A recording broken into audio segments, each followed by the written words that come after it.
All right, guys, welcome back to the InStep Podcast, and we're so glad you decided to join us. If you would do us a favor and click that subscribe button and share this podcast with someone that you think it would benefit.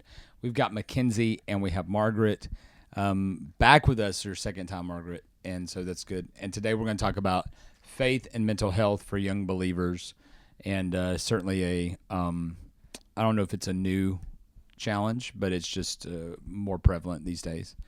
So when you think about mental health, like what does that mean to y'all? How would you define it? I think mental health is like the way that you're, like how you're emotionally, how you're doing, and then mentally, like it's like when you think about your brain, like that's physical, but like your mind is your mental health. Yeah, that's true. Yeah, I agree with that. I feel like that's a hard You have question. nothing to add?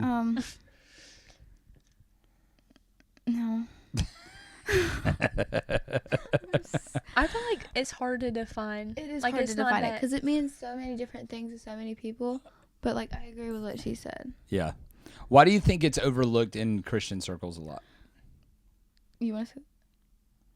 I mean, I can. It don't matter. I think a lot of the times people, especially Christian people, are like, they believe you just need to lean on Christ. Like, it's fine. Like, just pray about it. Talk to God. And, like, yes, that's true. Yeah. Like, I 100% believe that's true. Or, on the other hand, it's like, well, your faith isn't strong enough. Like, you're not having your faith, you don't believe enough. Like, you're not praying enough. And, like, but you praying and having faith and also struggling can be simultaneous. Like, you don't have, it's not one or the other necessarily. Yeah, absolutely.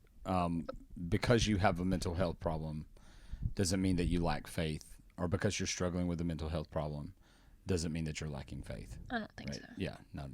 What do you think, Mackenzie? Like, because if you have God, like everything's great, everything's perfect. When in reality, it's not. Like, Yeah. and there's like behind that, even though you're a Christian and you believe, you're still getting tempted, and you're still like, there's still Satan, and anxiety is real, and it's in every person. You're all human. The only person that didn't have it was Jesus, because he was perfect, but we're not perfect. Yeah. So, But what I would say is that you do have these moments because Jesus was fully God and fully man. You know, when he's at the Garden of Gethsemane, he's sweating blood. that's true. That is a true hematosis or hematosis or something like that. I can't remember, but it is an actual physical condition that is a manifestation of extreme anxiety. Yeah. So, yeah, I mean, you got to think, because what happens is, well, I can't pronounce the name of it. What happens is because your body is under such extreme pressure and anxiety and stress that the blood capillaries actually bust and begin to pour out in your sweat glands, right? And so Jesus sweats blood in the Garden of Gethsemane before he's going to go to the cross, which is an extremely agonizing way to die. Right. And so I think we lose sight of the human nature of Jesus. You know, we think about the divine nature of Jesus, but he was also fully man. You know, Sure. he wept. He sweat blood because of anxiety. So it's one of these things that Jesus has even experienced. It's things that the Apostle Paul has experienced. It's things that King David has experienced. You know, there are these real things that we wrestle with, that oftentimes when we read Scripture, we read the story without thinking about the next layer of what that individual is going through in the moment, right? And so the idea that we shouldn't talk about it, or we don't talk about it because we lack faith or whatnot. I mean, even Jesus, the one we have faith in, suffered from anxiety.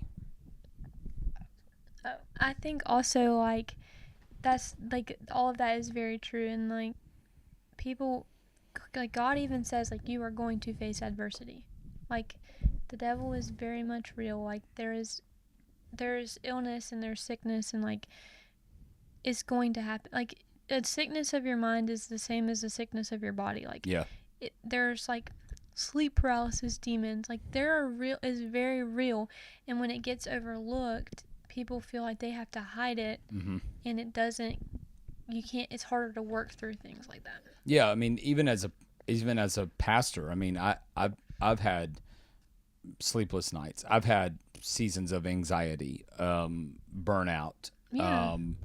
I don't know that it's clinical depression, but just not feeling. I mean, all of those things are real, right? Whether someone's going to stand up at a pulpit and tell you that or not, like all of those things are real, and yet I can navigate those things while still exercising faith, because oftentimes it's the exercising of the faith that puts us in a position to experience anxiety, because there's uncertainty and there's unknown, right?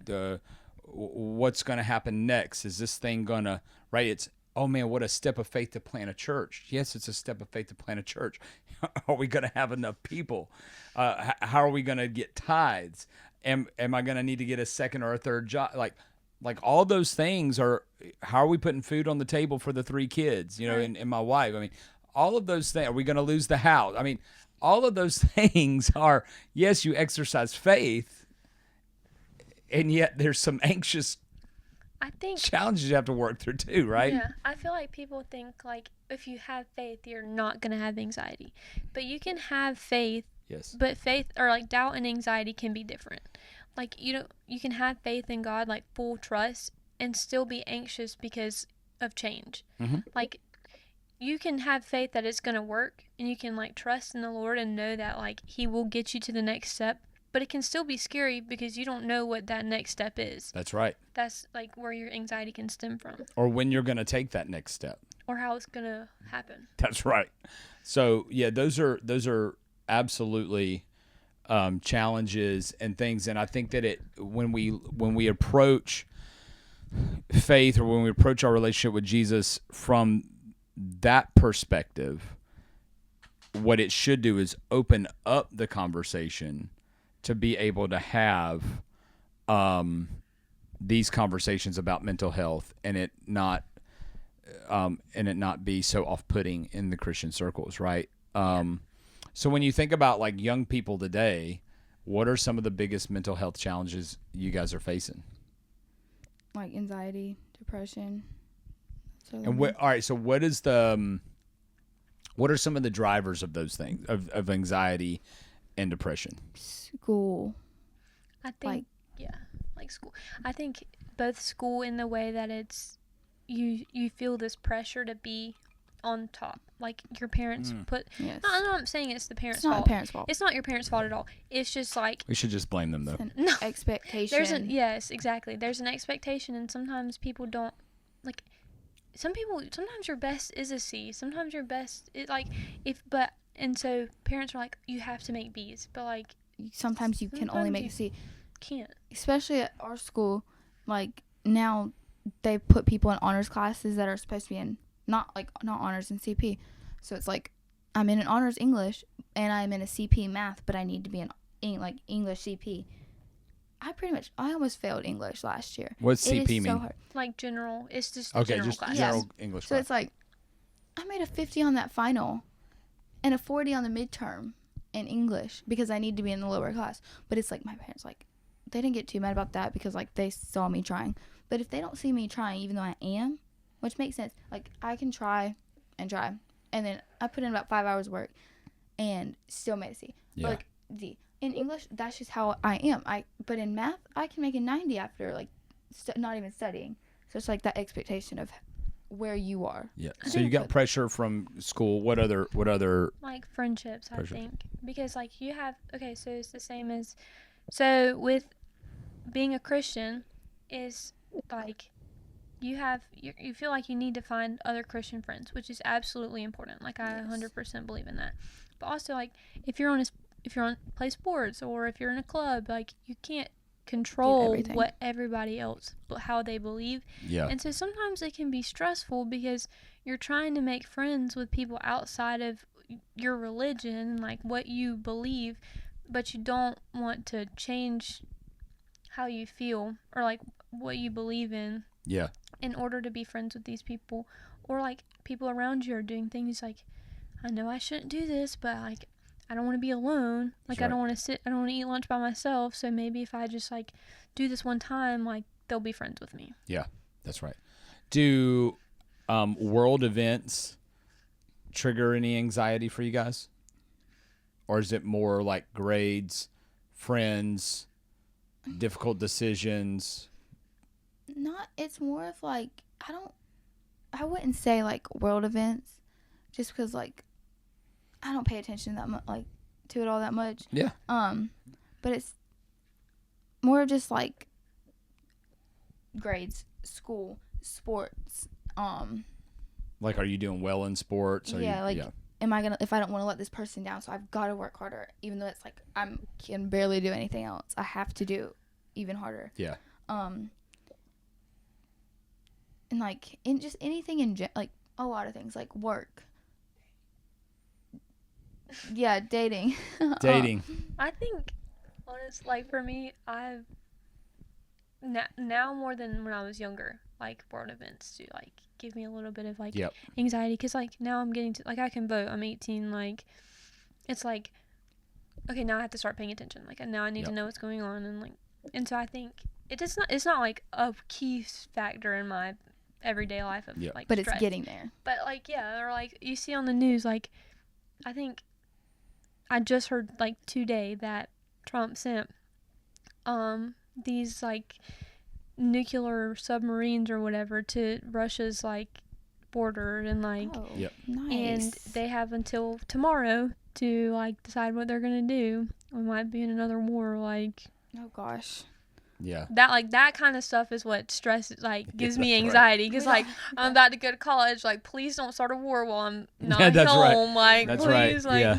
Yeah. I don't want to deal with that. Well, and that's the thing is, your stressors become different as you get older because soon you graduate from college, you have a job, you're on your own, and now it's like now I'm going to pay attention to inflation. yeah. Now I'm going to pay attention to egg prices. Now I'm going to pay attention to the stock market. Like Now I'm my- gonna, and so they just and then it changed, and then you're like, Right. well, I don't want to be in a war because then all of a sudden you're going to have distribution issues, and of course you don't want like people to have to go and die or anything like that.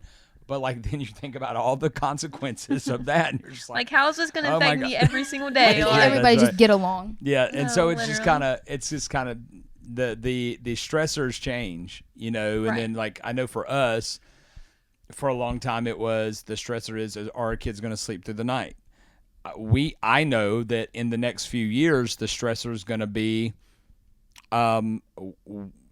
waiting for those lights to come into the driveway, knowing that the boys are home safely. Yeah. Right. Right, like.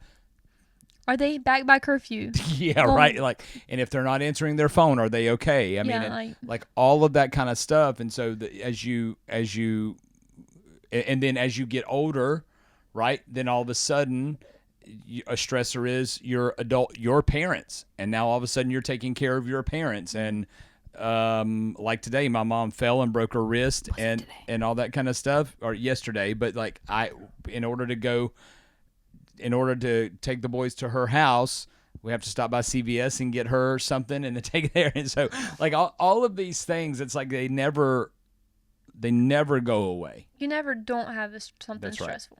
They never do not have something stressful. So young people are experiencing things, and then as you get older, those things change. And then you think you worry less about your friend group because your friend group kind of gets established, right? Yeah. And you're secure in that. You're like, these are my people. And then also, like, the immaturity goes away for the Yeah. most part. So it's like, For the most part. for the most To a certain I extent. know there's some adults that, I was thinking of Uncle Mitch. Oh, but that's true. But you too. my Well, immaturity. I just meant, like, immaturity in the way that, like, if we're not cool enough, like, we're not going to be friends. Yeah, Which yeah, yeah, there you is don't worry some, about like, but for the most part, like, it's okay. Like, you just find people that are like Yeah. you, and then, Yeah, absolutely. I think you do kind of have as you get in as an adult, if you worry about these things, you do kind of can get into the situation of keeping up with the Joneses. You know, like, oh, they have this or they have that, and we don't have that, and we don't have that. But Yeah. those are all things that you can control, and you learn how to control them. You know, and so I think that's good. So have you guys ever personally struggled with anxiety, depression, burnout, anything like that? So, I would say a lot, like, especially, like, during school. Like, am I going to get this good grade?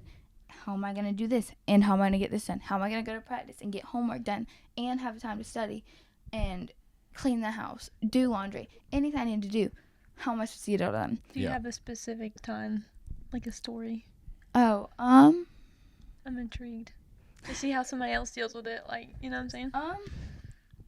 there's just been a lot, like, this one time, when it goes back to that English final, I was so busy. I was like, I don't know how I'm going to do this. I studied for 6 hours, and there was also something else that had happened that night, and I had just, like, I was, like, not really in a fight with someone, but, like, it just wasn't, like, it wasn't right. So those things were, like, going on, and I was, like, stressing out, and I was, like, and, like, the anxiety was, like, what am I supposed to do? And my dad took my phone or whatever, and went, because he was, like, just to, like, go through it or whatever, and I was, like, this just happened. I was, like, this person, and I just, like, started, like, arguing, not, like, arguing, but, like, yeah. A disagreement. A disagreement, or not even, it was just, it don't matter. Something happened, and I was, like, he has my phone. I just stopped, like, texting this person. They're going to think I'm mad, like, really mad. They're going to do this. I've got to study, but I can't study because he's got my phone. I'm focused on, like, when am I going to get my phone back? I need to get this done, and we have to leave in a few hours. I don't know what I'm going to do. So I'm just, like, worried about it. And I finally, like, he calls me back because I'm, like, arguing with him about it, like, trying to get my phone back. And I just start crying. Like, I just start crying for, like, a little while. And finally, it's like, whatever, here's your phone back. And everything was, like, not everything was okay because I was still, like, I don't know how I'm going to do on this test. And, yeah, it was just a struggle. So I just finally, like, I was like, you know what, it's okay. And then the next morning, I got up, studied. But I just had to give up that night. I'm like, you know what, I know I have to study for this, but I have another day. Yeah. I'm going to take a break because I'm studied out for today. Yeah. And it helped. I'm like, okay. You gotta take a step You gotta back. take a break because I'm like, I think I did too much. I'm like, Yeah. I studied way too much for that test. Yeah, because I know, like, cramming does not work for me because I am a very sleep-oriented person, if you know me, okay? 11 p.m., I can't go past, You like, can't function. no. Like, I know Cooper's family, they stay up, like, my brother stays up. I'm like, okay, no, I'm gonna sleep on the couch. Like, I've got to go to bed. Yeah. And then, so cramming doesn't work for me because every time I stay up and try and, like, remember everything, it's, like, gone. Yeah. The next morning. Like, it Yep. just doesn't work. Yeah. That's true. Do you have a story about struggling with anxiety or anything like that? Okay, so I was taking AP Psychology and AP Environmental in the same semester. Okay. And both of those generally are, like, year-long classes, but they were mushed into a semester because that's just how my school did it. And I was, like, super stressed, like, all the time because as junior year, like, now is when I have to start applying for college. Like, I have to get my transcript together because, like, I had to take hard classes. I need to do well, like, and I was just so overbeared. Like, I was burning out very quickly because I was still, like, competing at the same time. Like, I ride horses, compete, like, once a month. So I'm still, like, trying to ride 3 times a week. And it was just getting to the point where I was, like, doing really bad. Like, I ended up getting a C in one of my classes. And, like, I have never gotten a C in a class. And I know that seems so trivial, but, like, for me, it was a big deal.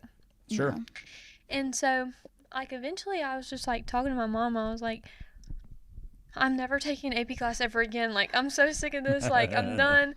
And she's like, it's okay. And so eventually I was like, okay, well, I need to pray about this. Like, give it to God. And I'm really bad about, like, once I'm like, okay, I pray about it. I'm like, God, take this. Like, I can't do it anymore. And then I'm like, okay, I need it back. Like I Oh, just yeah, like pick it back up. Like actually, I'm not done yet. And like, and so I think for me, it was like a learning curve. Like, it's okay to be stressed, but it doesn't need to be the center of your life. Like, you need to work past it, move on. Like, you can be stressed about something and it be okay, but it doesn't need to be everything. Like, you can't just live with it. Yeah, it doesn't need to be in the center of everything. It made me think of a podcast I was listening to last week. And what it was communicating is, how do you maintain composure in the midst of anxious moments or traumatic moments or whatnot? And I felt like this guy works with a bunch of college football teams and works on their mental makeup and all that.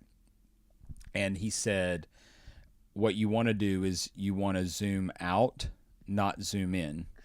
And what he was saying is that oftentimes when we go through something very traumatic and we go through something that gives us anxiety, like your situation with the phone and the this and then the grade and the C and all that stuff, what we have the tendency to do is we zoom in on that situation. And what happens is when we zoom in on that situation and we allow ourselves to feel all the feelings and have all the anxious thoughts, what we do is we lose perspective. But when we zoom out, right, and we get the bigger picture, we recognize, I have another day. We recognize, you know what? This is the first C I've ever made. Like, I'm disappointed in myself, but it's not the end of the world. Like, I've got so much more going for me here, right? Like, blah, blah, blah, blah, blah.